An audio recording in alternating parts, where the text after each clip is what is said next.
One of our mandates when we started the business was that we're very conscious, due to the young nature of the industry, that there's a lot of cheap, inexpensive solar systems even getting deployed back then, and we were quite wary. Unfortunately, in recent times, the last couple of years, we've seen a bigger uptake of inquiries for orphan customers out there who their panels have suffered water ingress, which made a lot of customers, potential new customers, go, "Oh, that's not good," when you tell them some of these stories.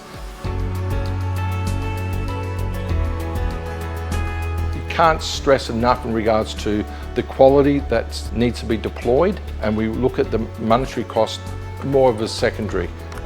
We say a lot of customers that if you need finance requirements, you're better off doing it, because poor man pays twice. We hear that time and time again.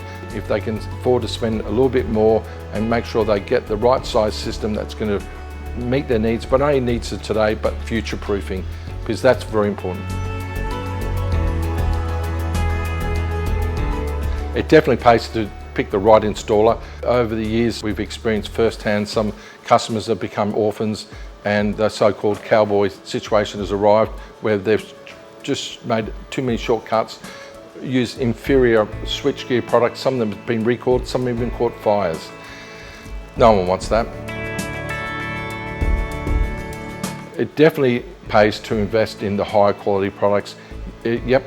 Obviously, understandably, it does cost more, but once people have got it, there's less cell degradation rate each year, and because of that, people feel more comfortable and peace of mind that they're going to get the right solution for their needs for the longer term.